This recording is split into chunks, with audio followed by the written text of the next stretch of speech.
Hola amigos de YouTube, sean bienvenidos a su canal Noticias de Hoy TV. El presidente Donald Trump inició una campaña de destituciones de funcionarios que, según afirman expertos, son en venganza porque les son incómodos o críticos. Mientras tanto, el gobierno venezolano denunció las sanciones unilaterales de parte de Estados Unidos ante la Corte Penal Internacional de La Haya, porque afectan los derechos fundamentales de sus ciudadanos. Por otro lado, el director general de Estados Unidos de la Cancillería cubana, Carlos Fernández de Cosio, denunció las constantes campañas de desprestigio contra el gobierno y pueblo de la isla impulsados por Washington. Y por último, Cristina Camaño, la nueva interventora de la Agencia Federal de Inteligencia de Argentina, presentó 2 denuncias ante la justicia del país contra el expresidente argentino Mauricio Macri y Gustavo Arribas, quien fue director general de la Agencia Federal de Inteligencia, por espionaje ilegal contra personajes como la senadora y expresidenta Cristina Fernández. Pues bien, queridos suscriptores, a continuación presentaremos un pequeño resumen sobre estos temas. Y en este contexto, el presidente Donald Trump inició una campaña de destituciones de funcionarios supervisores de la gestión pública. Algunos analistas lo califican como vengativa. Un ejemplo entre muchos fue Steve Linick, inspector general del Departamento de Estado, súbitamente despedido por Trump en momentos en que Linick investigaba denuncias de irregularidades en la cartera. Trump sustituyó también a Christy Grimm en el Departamento de Salud y Servicios Sociales después de que ella emitiera un reporte que el gobernante abiertamente fustigó. Otros funcionarios que le han resultado incómodos o que no se pliegan a sus deseos han sido despedidos o bajados de perfil, una práctica que Donald Trump ha desarrollado durante su carrera de empresario y hombre de medios. Unilaterales vienen siendo denunciadas desde hace tiempo por el gobierno venezolano, puesto que en lo que denuncia afecta los derechos humanos del pueblo venezolano. Para esto el gobierno presentó durante este año una demanda en la Corte Penal Internacional de La Haya contra Estados Unidos como el principal artífice de estas medidas coercitivas que afectan, por ejemplo, el acceso a medicamentos, persiguiendo a empresas, a laboratorios que venden medicamentos a Venezuela. Esto fue bastante difundido en medios de comunicación durante el año pasado y Venezuela hizo todo un esfuerzo para lograr acuerdos internacionales, para lograr que llegaran cargamentos de parte de sus aliados internacionales como son Rusia, China, Cuba, y también a través de marcos de entendimiento y alianzas que establece con el sistema de Naciones Unidas, con la OMS y con todo el sistema en general. Hay un representante aquí, un coordinador del sistema de naciones que tiene contacto frecuente con las autoridades venezolanas. Otro factor ha sido recientemente, por ejemplo, el caso de los tanqueros iraníes que fueron perseguidos incluso por Estados Unidos, pero que previamente fueron provocando problemas en el mercado interno de la gasolina de Venezuela, con las medidas de persecución a las empresas que venden los repuestos y los aditivos para la refinación aquí en el país. Y también un caso reciente, por enumerar un poco de los casos que ha venido denunciando Venezuela, tiene que ver con la retención de más de $1.000 millones en oro, en reservas de oro de Venezuela en el Banco de Inglaterra, y que Venezuela reclama para poner a disposición ese dinero del Programa de Naciones Unidas para el Desarrollo y que sea destinado a la compra de medicamentos, de insumos de asistencia técnica para combatir la COVID-19. Sin embargo, el Banco de Inglaterra se ha negado a entregar estos recursos, aduciendo que ellos no reconocen las autoridades de Venezuela y por lo tanto hay un litigio ahí en una corte londinense para zanjar este tema y que Venezuela se pueda acceder a esos recursos y ponerlos a disposición de la lucha contra la COVID-19. Son pilares fundamentales que ha sostenido la política de Estados Unidos contra Cuba. Desde el principio de la revolución ha estado de manera invariable el bloqueo económico, ha estado las fuertes campañas de desacreditar a nuestro país, lo cual no se ha detenido nunca, ni siquiera en el periodo en que estuvimos reconstruyendo las relaciones.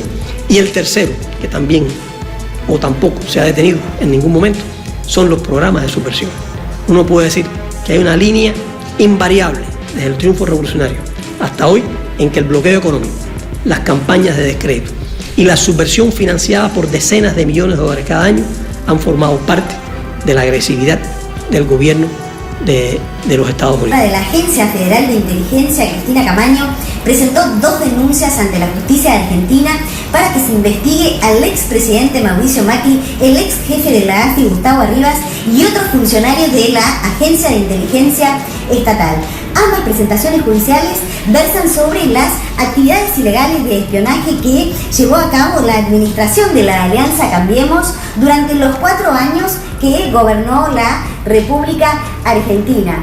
Una de estas denuncias es por la pinchadura de correos electrónicos a más de 80 personas, que incluye desde opositores al macrismo hasta periodistas y oficialistas de ese momento. La otra denuncia, que presentó en el día de ayer también la actual interventora de la AFI, trata de actividades de inteligencia clandestina contra la entonces senadora Cristina Fernández de Kirchner, sus familiares y el Instituto Patria. Hablamos del año 2018, próximo a las elecciones presidenciales. Para la intervención de la agencia no existen dudas que durante el macrismo hubo un proceso sistemático de inteligencia ilegal. En la causa de las pinchaduras vale destacar que interviene la Fiscalía Federal número 1 y el juez Marcelo Martínez de Giorgi, quien ya imputó a Mauricio Macri, a Gustavo Arribas, a Silvia Magdalani y otros ex y actuales integrantes de la Central de Inteligencia, además de los 2 agentes detectados por la actual conducción de la AFI como los que tuvieron acceso al disco rígido en el que guardaron la información de inteligencia. China rechazó la decisión de Estados Unidos de incluir a Cuba en la lista de países que no cooperan en la lucha contra el terrorismo. Beijing señaló que Washington no debería utilizar la lucha antiterrorista para aplicar sanciones contra La Habana. Mientras tanto, el petrolero iraní Clavel entró en aguas territoriales venezolanas. Se trata del 5º en llegar a aguas venezolanas con el propósito de descargar gasolina en refinerías venezolanas. En el marco de la cooperación y acuerdos comerciales, Irán envió a Venezuela 5 tanqueros con combustible y otros materiales necesarios para la refinería del país sudamericano. Por otro lado, en Rusia, un grupo de 50 militares voluntarios comenzarán a realizar una prueba para diagnosticar la efectividad de uno de los 47 candidatos vacunales que se desarrollan contra la COVID-19. Y por último, senadores colombianos de oposición cuestionaron este martes la política exterior del presidente Iván Duque, tras el arribo de tropas estadounidenses a territorio nacional, así como de su posición hostil contra Cuba.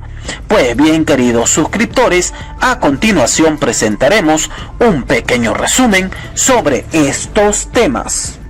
El vocero de la Cancillería de China, Zhao Lijian, condenó la nueva agresión de Estados Unidos contra Cuba al incluirla en la lista de países que no cooperan en la lucha contra el terrorismo y rechazó las sanciones políticas y económicas aplicadas por Washington contra la mayor de las Antillas en nombre del contraterrorismo.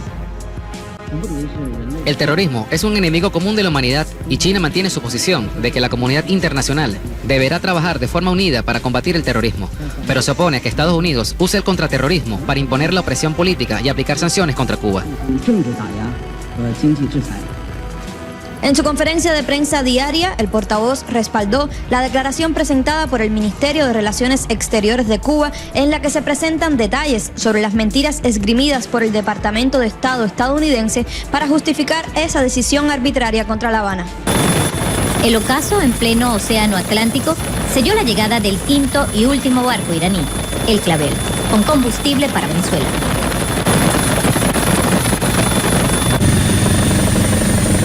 Una misión amenazada por Estados Unidos concluyó en paz. Los gobiernos de Irán y Venezuela hicieron respetar el derecho internacional por encima de las medidas económicas unilaterales e ilegales de la administración de Donald Trump. Esta imagen muy poderosa. Agradecemos y apreciamos infinitamente el apoyo recibido por la hermana República Islámica de Irán, que ha recorrido el mundo con su buque estanquero, transportando combustible para el pueblo venezolano afectado por el bloqueo económico impuesto por el gobierno de los Estados Unidos. Ningún país podrá con nuestra autodeterminación. Salam aleikum.